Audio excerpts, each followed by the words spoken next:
I suppose you may think it rather nervy of me to devote this whole seminar to talking about nothing. But it's about space. And in most people's minds, space is just nothing. Unless it's filled with air. But once you get outside the air, space may be in some way crossed by floating bodies, by various kinds of electrical vibrations, light waves, cosmic rays, etc.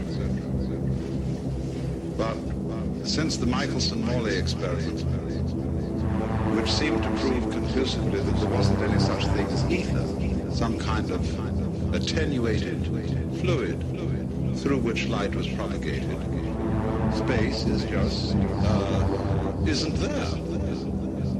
It's a way we have, in other words, of talking about distances between bodies. In other words, when we say the distance between them increased, as if the distance were a substantive that does something, like the man walked, the distance increased.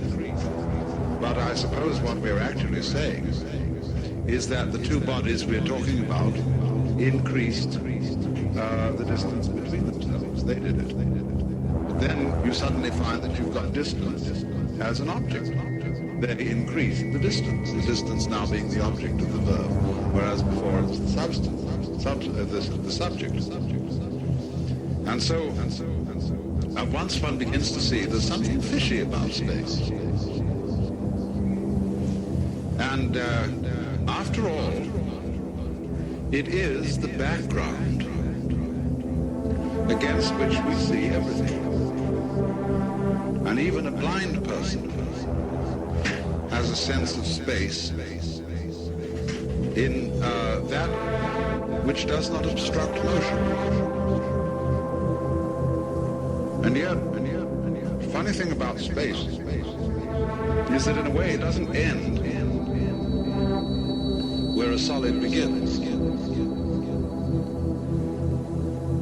You can shift a solid around in space without apparently altering it in any way. And after all, there is space between the two sides, shall we say, or ends of the solid. We can think of that in terms of space and measure it in terms of space. But it is against space that we experience everything that we experience. And by the way, also, we experience everything not only in the dimension of space, but also in the dimension of time. Now, the fascination about space and time is that while they are basic to all possible experiences that we have, you just can't put your finger on it. Space seems to be completely immaterial. And when St. Augustine was asked what is time, he said, I know what it is, but when you ask me, I don't.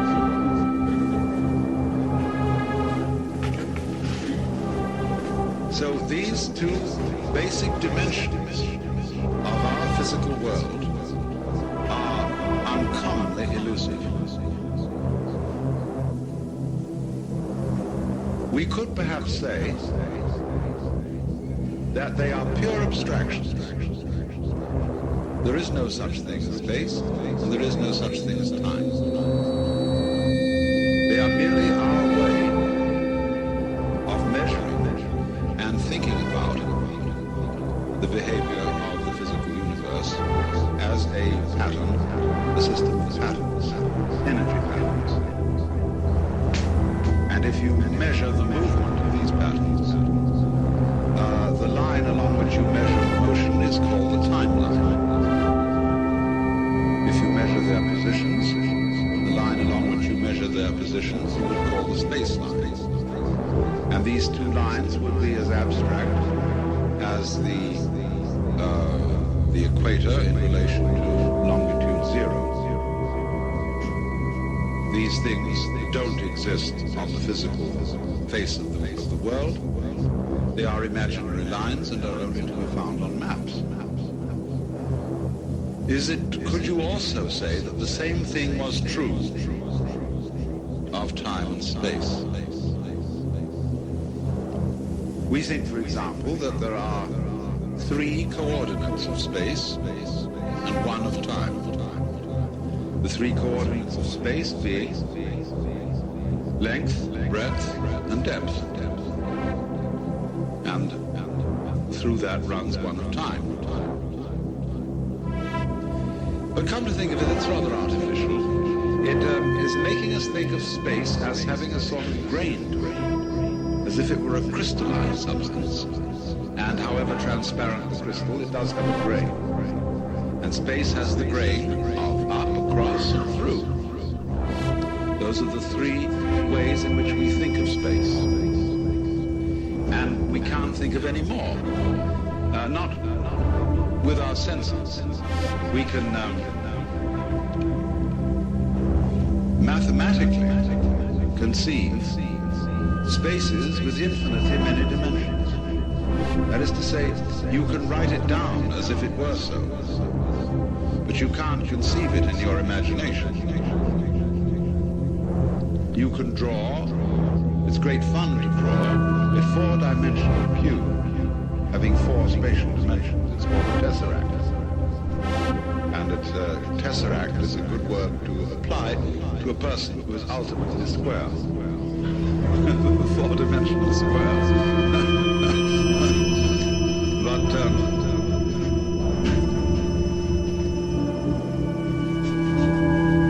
the tesseract,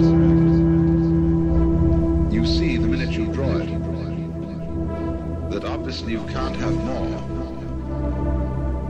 than the 3 right-angular dimensions of space, or the coordinates, in any kind of solid figure that you know. And so you can think about it in terms of mathematics, but you can't conceive more than these 3 coordinates sensuously.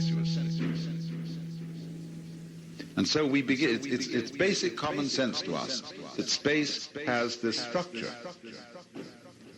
But of course, the question is this a structure of space? Or is it a structure of the human nervous system, the human brain, and human thought, which is projected onto the external world as a tool for measuring it? This is one way of approaching the problem. But there's another way altogether, which is to consider space as anything but nothing.